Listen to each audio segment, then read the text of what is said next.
اپنی محترم گیسٹ کو دعوت دے رہے ہیں. انعام صاحبہ, آپ اپنا تعارف کرائیے اور آپ کس گروپ آف کمپنیز سے تعلق رکھتی ہیں ان کا بھی تھوڑا سا تعارف کرائیے, اور آپ یہاں پہ اسٹوڈیو کی ایک روح رواں بھی ہیں, تو ذرا سا آپ اسٹوڈیو کے بارے میں بتائیے. جی شور, ضرور. السلام علیکم. میرا نام راحت ارم ہے اور میں یہاں red box real estate marketing company میں as a financial advisor job کرتی ہوں. اور ریڈ باکس ریئل اسٹیٹ نے آج ہمیں ایک پلیٹ فارم دیا ہے یہاں پر اپنی رائے کا اظہار کرنے کے لیے. تو میں ریڈ باکس کو بھی متعارف کرواتی چلوں کہ ریڈ باکس ریئل اسٹیٹ ایک مارکیٹنگ کمپنی ہے جو آپ ایک ورکنگ وومن کے ساتھ مدر بھی ہیں. تو آج کے عہد میں خاص طور پہ پاکستانی معاشرے, کراچی کے حالات کے پس منظر میں آپ کو کیا مشکلات پیش کرنا روز یہ ڈیلی فیس کرنا پڑتی ہیں؟ دیکھیے, سب سے پہلے تو میں یہ بتا دوں کہ ایک عورت جو ہے وہ چاہے وہ ورکنگ وومن ہو یا نہ ہو, اس کو اس معاشرے میں چیزیں تو بہت ساری فیس کرنی پڑتی ہیں. ٹھیک ہے, اچھا بیچلر ہو یا میرڈ ہو, بیچلر ہوتے اگر وہ کام کرنا کے لیے نکلنا چاہتی ہے ہمارے معاشرے کے اندر, تو اس کو بہت ساری چیزیں فیس کرنی پڑتی ہیں اپنے فادر, اپنے بھائی, اپنی فیملی کی طرف سے. لیکن فار ایگزامپل اگر وہ میرڈ ہے تو ظاہر سی بات ہے اس کی چیزیں تھوڑی ڈفرینٹ ہو جاتی ہیں. فار ایگزامپل ان لوگ کیا سوچیں گے, لوگ کیا کہیں گے, ہماری سوسائٹی کیا کہے گی, کیا گھر میں انکم نہیں ہے جو تمہیں باہر نکل کر جاب کرنے کی ضرورت ہے. تو یہ وہ سارے کوشچنز ہوتے ہیں جن کا جواب جو ہے ایک ورکنگ وومن کو مطلب پہلے سے جو ہے وہ سوچنا پڑتا ہے, اور یہ وہ ساری چیزیں ہوتی ہیں جو ہم جیسی عورتوں کو فیس کرنا پڑے گا. میں اپنا پرسنلی آپ کو بتا دوں کہ میرا تو الحمدللہ جو ان لاز ہیں وہ بہت سپورٹنگ ہے, تو مجھے تو ایز سچ کوئی پرابلم نہیں ہوئی. لیکن میں اگر ان جنرل ہماری سوسائٹی میں جو دوسری عورتیں ہیں اگر ان کی طرف سے میں بات کروں, ان کی طرف سے میں بتاؤں, تو انہیں بہت سی چیزوں کو فیس کرنا پڑتا ہے. جن میں سب سے میرڈ وومن کی میں بات کروں گی, جن میں سب سے پہلا ایشو یہی آتا ہے کہ تمہیں جاب کرنے کی کیا ضرورت ہے, میں ہوں نہ کمانے کے لیے, تمہیں نکلنے کی کیا ضرورت ہے. یہ ہسبینڈ کی طرف سے سب سے پہلا پرابلم آتا ہے. دوسری چیز جو ہے وہ ان لاز کی طرف سے آتی ہے. فار ایگزامپل اگر ہم انہیں منا بھی لیں, اگر عورتیں انہیں منا بھی لیتی ہیں تو انہیں خاندان کا حوالہ دیا جاتا ہے کہ ہم نے تمہیں چلو اجازت دے بھی دی تو خاندان والے کیا سوچیں گے, کیا مطلب ہمارے گھر میں کھانے کو نہیں ہے, یا مطلب پیسے نہیں ہے, پیسے کی کمی ہو گئی ہے, ہم تم کیوں باہر نکل رہی ہو جاب کے لیے. آپ نے وہ ایک اچھی بات کہی, ان لاس. ہم آپ کی ازدواجی زندگی کو موضوع بحث بنائے بغیر ہم آپ سے یہ بات کرنا چاہیں گے, بلکہ آپ سے پوچھنا چاہیں گے کہ عورت ایک وفا اور حیا کا پیکر ہے, تو آپ اس کو کیسے ڈیفائن کریں گی؟ عورت بیٹی کی شکل میں ہو یا بہن کے روپ میں ہو یا ماں کے روپ میں ہو یا بیوی کے روپ میں ہو, ہر روپ اس کا پیارا ہوتا ہے, اس میں تو کوئی شک نہیں ہے. وہ ہر روپ میں ہر رشتے کا خیال رکھتی ہے. اگر وہ بیوی ہے تو شوہر کا خیال رکھتی ہے, ماں ہے تو بچوں سے پیار ہوتا ہے, اور بیٹی ہے تو بھائی کی عزت کا خیال ہے. مطلب عورت ہر روپ میں خوبصورت ہے, عورت کا کوئی روپ بھی برا نہیں ہے. تو اس حوالے سے میں یہی کہوں گی کہ عورت کو دیکھیں, ہمارا جو معاشرہ ہے, جو میں آج کے زمانے کی بات کروں گی, ہمارا جو معاشرہ ہے یہ میل ڈومینیٹنگ سوسائٹی ہے, لیکن اس کے باوجود بھی عورت جو ہے وہ ہمارے معاشرے کا بیک بون ہے. عورت ہر حال میں ہمارے معاشرے کی جو ہے وہ ریڑھ کی ہڈی کی حیثیت رکھتی ہے, آپ اس کو اگنور نہیں کر سکتے. یہ جو میل ڈومیننس ہے ہمارے معاشرے میں, اس کی مین وجہ کیا ہے؟ اس کی مین وجہ جو مجھے نظر آتی ہے وہ یہ ہے کہ ماں جب ایک عورت جب ماں بنتی ہے تو وہ اپنے بیٹے کو اس طریقے سے براٹ اپ کرتی ہے کہ وہ اس کو ایک مینش اسٹائل میں دیکھنا چاہتی ہے. وہ اس کو ایسا نہیں دیکھنا چاہتی کہ جی وہ ایسا لڑکیوں کے ساتھ بیٹھ کے اور گھل مل کے کھیل رہا ہے. وہ اس کو جب وہ ماں بنتی ہے تو وہ چاہتی ہے میرا بیٹا ایسا بنے کہ جی وہ ایک مین ہو اور سخت ہو اور ایسا کنٹرول رکھتا ہو ہر چیز کے اوپر.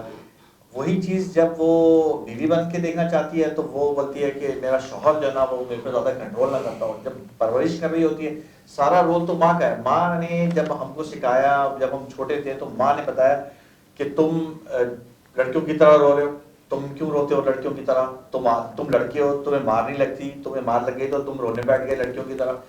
یہ چیزیں مائیں ہی ایک مائنڈ سیٹ ڈالتی ہیں کہ جی we are the man, we are something superior, some thing.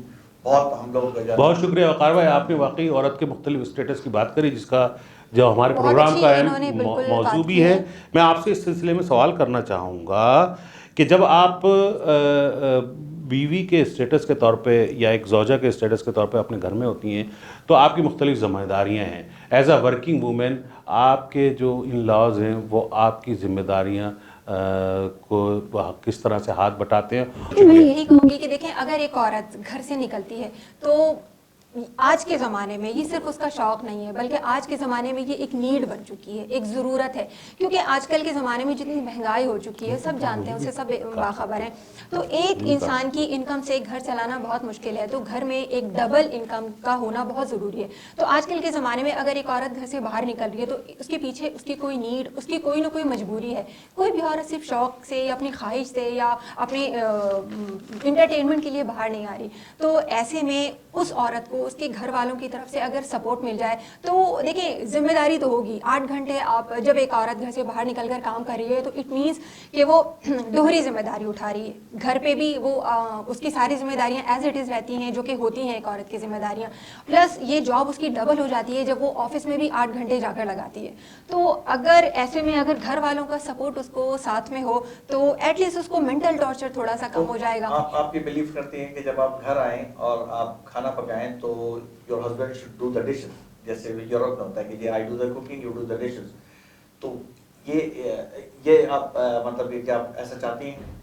دیکھیں اس میں کوئی برائی نہیں ہے, دیکھیں میں فورس نہیں کر رہی کہ ہسبینڈ کو کام ہی کرنا چاہیے, لیکن یہ ایک انڈرسٹینڈنگ, یہ ایک بانڈنگ دکھاتا ہے وائف اور ہسبینڈ کے بیچ میں. اگر آپ کا ہسبینڈ جو ہے, کسی بھی عورت کا ہسبینڈ اس کے کام میں ہاتھ بٹاتا ہے تو ہمارا معاشرہ ویسے تو اس کو جورو کا غلام بلاتا ہے, لیکن میں کہتی ہوں اصل مردانی یہی ہے کہ آپ اپنی مسز کے کام میں ہاتھ بٹائیں, کیونکہ وہ بھی ایک انسان ہے. یہ ضروری نہیں کہ ہسبینڈ جو ہے وہ صرف گھر برتن کھڑے ہو کے دھوئے, وہ بچوں کی تعلیم و تربیت بھی ہاتھ بٹا سکتا ہے.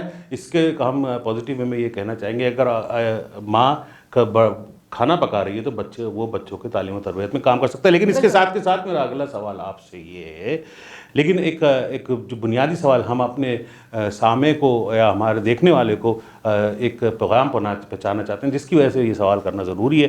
جب آپ یہاں پہ اپنے مرد کولیگس کے ساتھ کام کرتی ہیں, کبھی آپ کی ان کے متعلق اپنے ان لاز سے ڈسکشن ہوئی, گھر پہ ڈسکشن کرتی ہیں, اور جب آپ اپنے مرد کولیگس کا وہاں پہ اپنے گھر میں فیملی میں ذکر کرتی ہیں تو آپ کو کیا محسوس ہوتا ہے, لوگوں کا کیا ریئیکشن ہوتا ہے, اور آپ اس سلسلے میں کیا کہنا چاہیں گی ورکنگ وومین کو کہ وہ اپنے ورک اور فیملی کو کس طرح سے بیلنس کرے جذبات کے لحاظ سے؟ بالکل, دیکھیں میں اپنا, اگر آپ نے مجھ سے پرسنل پوچھا ہے کہ میرے فیملیز کا یا میرے ان لاز کا کیا ریئیکشن ہوتا ہے, تو میں آپ کو پہلے ہی بتا چکی ہوں کہ میری فیملی, میری ان لاز جو ہیں وہ بہت ہی سپورٹنگ ہے, تو مجھے تو ایز سچ کوئی ایشو نہیں ہوتا, ٹھیک ہے نا.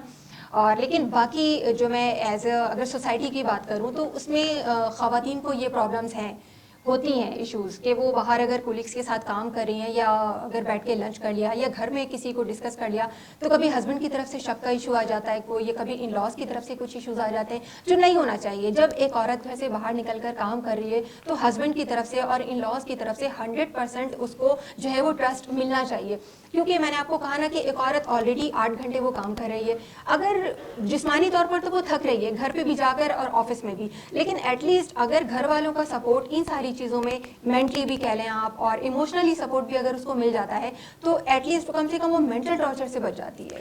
وقار بھائی, میں آپ سے یہ سوال پوچھنا چاہوں گا کہ ہم اس آج کے پاکستانی معاشرے میں کم عمر لڑکیوں کی ایک شادی کس طرح سے روک سکتے ہیں؟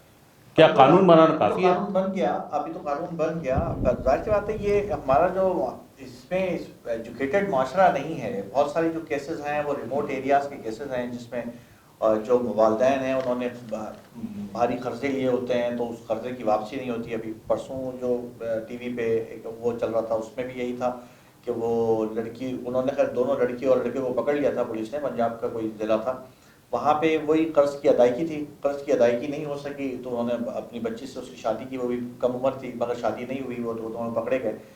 مگر یہ صرف ایک ایجوکیشن کی ریکوائرمنٹ ہے, ایجوکیشن نہیں ہے تو ریموٹ ایریاز میں تو کیا کیا نہیں ہوتا, اور ہر ملک میں اس طرح سے ہوتا ہے. افریقہ چلے جائیں. کہنے کا یہ مقصد ہے کہ جو اسلام کے ظہور سے پہلے عورت کا جو مقام تھا آج کے پاکستانی معاشرے میں اس کا مقام کوئی الگ نہیں ہے. پورے پاکستان کو آپ اسٹیریوٹائپ نہیں کر سکتے ہیں. کسی جگہ پہ اس طرح کے کیسز رپورٹ ہوتے ہیں, وہ بھی اب ایسا ہوا کہ کیونکہ میڈیا بہت آزاد ہو گیا اور میڈیا بہت زیادہ ہو گیا اور ان کے پاس بڑی دور تک رسائی ہو گئی تو وہ چھوٹے چھوٹے گاؤں تک کے جو ہے جا کے رپورٹنگ کر سکتے ہیں. تو یہ خبریں ہمارے پاس آتی ہیں. اور پھر education, definitely lack of education ہے, ان کا جرگہ سسٹم ہے جو ایک سالوں سے وہ چلا آ رہا تھا, تو اب اس کو قانون کی گرفت میں وہ لے رہے ہیں. تو سندھ میں اچھی خاصی اس کی قانون سازی ہو گئی ہے, کہ جی اگر وہ رپورٹ ہو جائے تو اس پہ پنشمنٹ بھی آ گئی ہے بہت ساری، تو وہ بل بھی پاس ہو گئے ہیں. میرے پاس ایک اچھی خبر ہے، ہمارے بہت محترم گیسٹ شکیل انور کمال اسٹوڈیو میں تشریف لے کر آ گئے ہیں، وہ جلدی ہمارے پروگرام کا حصہ بننا چاہتے ہیں. میں بہت شکریہ ادا کرتا ہوں وقار بھائی کا کہ ان کی معلومات، یہ ان کی ایک بہت ہی واسٹ ایجوکیشن ہے صوفیزم پہ، جس کا ہم پروگرام کے اگلے حصے میں بات کریں گے. میرا آپ سے سوال ہے ارم صاحبہ کہ آپ کیا دیکھتی ہیں کہ پاکستان قیام پاکستان کے حوالے سے، کیونکہ ہمارا اہم موضوع یہ ہے بانی پاکستان قائد اعظم کا فیمنزم کے حوالے سے ویژن، تو کیا آپ دیکھتی ہیں کہ قیام پاکستان کے حوالے سے عورتوں کا کیا کردار رہا ہے؟ قیام پاکستان کے حوالے سے اگر دیکھا جائے تو اس میں صرف جس طرح سے قائد اعظم محمد علی جناح اور لیاقت علی خان تھے، مولانا محمد علی جوہر تھے، ان سب کی اہلیہ نے، ان سب مطلب آپ کہہ لیں کہ کیا نام تھا ان کا، محترمہ فاطمہ جناح، ہمارے جو قائد اعظم محمد علی جناح کی ہمشیرہ تھیں، بیگم رانا لیاقت علی بیگم خان، رانا بی اماں جو اس کے علاوہ امجدی خاتون جو تھیں، امجدی یہ بانو بہت خاتون جو بہت تھیں. بڑے تو بڑے انہوں نے بھی کردار قیام تھے. پاکستان اور پاکستان کی تحریک میں شانہ بشانہ ان مردوں کے کام کیا ہے. تو آپ کسی بھی طرح سے عورت کی طاقت کو انڈر اسٹیمیٹ تو کر ہی نہیں سکتے. تو یہ چیزیں تو کہا دیکھا جائے تو ہمیں تو جدی پشتی ملی چلی آ رہی ہے نا. یعنی کہنے کا مقصد یہ کہ کوئی بھی بڑا کام کرنے کے لیے ایک عورت کو برابری کے ساتھ برابر کی جدوجہد کرنا پڑتی ہے. بالکل دینا پڑتا ہے، بالکل دینا پڑتا ہے. اور میں ایک بات اور بھی اس پلیٹ فارم کے تھرو یہ کہنا چاہوں گی کہ ورکنگ وومن کے لیے ایک کانسیپٹ یہ ڈیولپ ہوا ہے کہ شاید وہ فیملی کو ٹائم نہیں دے پاتی یا اپنے بچوں کو ٹائم نہیں دے پاتی. میں کہوں گی یہ ایک مس کنسیپشن ہے. میں کہوں گی کہ جو ہماری ورکنگ وومن ہے وہ اپنی فیملی کو ان عورتوں کی نسبت جو گھر میں بیٹھی ہیں ان سے کہیں زیادہ کوالٹی ٹائم وہ اپنی فیملی کو دیتی ہیں، کیونکہ ان کے اندر ایک گلٹ ہوتا ہے. وہ جب 8 گھنٹے آفس میں ہوتی ہیں تو ان کے اندر ایک گلٹ ہوتا ہے کہ شاید انہوں نے کہیں ٹائم نہیں دیا. تو جب وہ گھر جاتی ہیں نا تو وہ جو 4-6 گھنٹے اپنی فیملی کو دیتی ہیں تو وہ بہت کوالٹی ٹائم. یعنی کہ آپ کہنے کا مقصد یہ ہے کہ آج کے ڈرامہ نگار جو عورت کا کردار پیش کر رہے ہیں یا جو ہم بچپن سے پاکیزہ اور خواتین ڈائجسٹ میں پڑھتے آئے ہیں، وہ ایک ایسا کردار پیش کر رہے ہیں جو کہ ایک مختلف ایک مائنڈ سیٹ کا نشاندہی کرتا ہے اور وہ حقیقت سے بہت دور ہے. بالکل. تو آج کا جو ماڈرن عورت ہے، جو ماڈرن معاشرے کی جو عورت ہے، وہ اپنی فیملی کو، اپنی لائف کو بہت بیلنس لے کے چل رہی ہے. اس کا ڈرامے میں پیش کیے جانے والے کردار سے کوئی تعلق نہیں ہے. میں بالکل نہیں مانتی اس چیز کو. تو یہ آج ہم یہ بات کرنے جا رہے ہیں آپ کی وساطت سے کہ جو ان ڈراموں میں ایک فکٹزم یا ایک جو فنٹیزی پیش کی جا رہی ہے وہ آج کے معاشرے کی تصویر نہیں ہے. بالکل نہیں ہے، ایسا کچھ بھی نہیں ہے. یہ صرف ایک فینٹیسی ورلڈ ہے جس میں آپ کو تھوڑی دیر کے لیے آپ جا تو سکتے ہیں بٹ اس کو آپ جی نہیں سکتے ریئل لائف میں. ایسا نہیں ہوتا. تو ڈرامے آج کل جو ایک دو ٹاپک کے ڈراموں میں تو ریٹنگ چاہیے ہوتی ہے. وہ اپنی ریٹنگ کے لیے وہ کچھ بھی دکھانا چاہتے ہیں، کچھ بھی دکھاتے ہیں، انہیں ریٹنگ چاہیے ہوتی ہے اپنے ڈرامے کے لیے. ہے ایک اسمال، کیونکہ سب کو اسٹیریوٹائپ نہیں کر سکتے آپ. ایک اگر کوئی عورت کوئی حرکت کرتی ہے تو اس کو ایسا نہیں کر سکتے ساری عورتیں اسی طرح کی ہوتی ہیں. تو وہ ڈرامہ بیسیکلی ایک ایشو کے اوپر ایک سرٹن سبجیکٹ کو ہائی لائٹ کرتا ہے. تو وہ سب کو ایک ساتھ اسی لائن میں نہیں کھڑا کر دیتا کہ اسی طرح سے ہی ساری عورتیں ہوتی ہوں گی. بس ایک ایسا ہے کہ ایک عورتوں کے ایک طبقہ اس طرح بھی سوچتا ہے. یہ ایک ڈرامہ اس طرح سننے بتایا کہ جی جیسے 10 میں سے آپ کہہ رہے ہیں کوئی ایک اگر عورت ہے تو آپ اس کو، اس عورت کی اس چیز کو 10 عورت پہ لاگو نہیں کر سکتے. یہ کہنے کا مقصد ہے. تو آپ بتا رہے تھے تو بہت ساری چیزیں اس کے اندر جو ٹی وی پہ آپ ایشو دیکھتے ہیں آج کل، اور بہت سارے ہمارے پڑوسی ملک میں اس پہ کافی جو کنٹروورشل ایشوز تھے ان کو ڈراموں میں ہائی لائٹ کیا گیا. تو ڈراموں میں ہائی لائٹ کرنے کا مقصد یہ ہوتا ہے کہ جی ایک تو 2 میسج جاتے ہیں. ایک یہ کہ جی آپ کو بتایا جاتا ہے کہ جی یہ بھی طرح کے لوگ معاشرے میں ہیں تو ان کے بارے میں آپ کیا سوچتے ہیں، کیونکہ آپ کو پہلے اس طرح کے لوگ نہیں ملے ہوتے ہیں. تو وہ آپ ڈرامہ دیکھ کے سوچتے ہیں کہ یار یہ کیسا کیریکٹر ہے کہ یہ ایسے بھی لوگ ہوتے ہیں دنیا میں. تو اس طرح کی چیزیں جو ہے نا وہ ہائی لائٹ کر کے بتاتے ہیں کہ یار آپ ان کے بارے میں بھی سوچنا شروع کرو. یہ ایک میڈیا کا اسٹائل ہوتا ہے کہ جی آپ کی سوچ کو ڈیولپ کرتے ہیں کہ اب ان کے بارے میں سوچیں. اب جیسا کہ انہوں نے ابھی بتانا شروع کیا کہ جی ٹرانسجینڈر بھی ہمارے درمیان رہتے ہیں، ان کے بھی حقوق ہیں، ان کے بارے میں سوچنا چاہیے. اور یہ ارم صاحبہ آپ آخری سوال آپ سے میں یہ کرنا چاہوں گا کہ یہ جو تشدد، عورت پہ تشدد ہمارے میڈیا میں ریٹنگ کے لیے، جو کہ آپ نے ریٹنگ کا لفظ استعمال کرا، یہ دکھایا جا رہا ہے، اس کو کیا آپ اکیڈمیکل لیول پہ ایک گھٹیا اور ایک جو ہے ایک یعنی سستی شہرت کے دکھائیں گی، یا آپ سمجھتی ہیں کہ یہ تشدد اس کا کیا عام معاشرے پہ تشدد دیکھیں دکھانے میں کا آپ کیا کو اثر بتاؤں ہوتا ہے؟ کہ تشدد تو ہمارے معاشرے میں ہے، ٹھیک ہے، لیکن وہ ان سائڈ پر ہے جہاں پہ تعلیم نہیں ہے، جو فیملیز جو ہیں وہ ایجوکیٹڈ نہیں ہیں، تو ان فیملیز کی طرف یہ چیزیں ہیں، نو ڈاؤٹ ہیں، لیکن آپ جب کسی چیز کو میڈیا پہ لا کر اتنا نمک مرچ اور مسالے لگا کر دکھا رہے ہوتے ہیں، دکھایا جا رہا ہے کہ پڑھی لکھی فیملیز میں بھی یہ چیز آ رہی ہے، تو ان چیزوں کو جب اتنا ہائی لائٹ کیا جاتا ہے نا، تو کہتے ہیں کہ جو چیز دکھائی جاتی ہے نا وہ چیز شروع ہو جاتی ہے، تو ان کے ہاتھ میں ایک اچھا میڈیم ہے، اگر وہ چاہیں تو اس چیز کو اچھی طرح سے فروغ دے سکتے ہیں، لیکن وہ صرف اپنی ریٹنگ بڑھانے کے لیے، صرف اپنی سستی شہرت پانے کے لیے وہ اس چیز کو ہائی لائٹ کر رہے ہوتے ہیں۔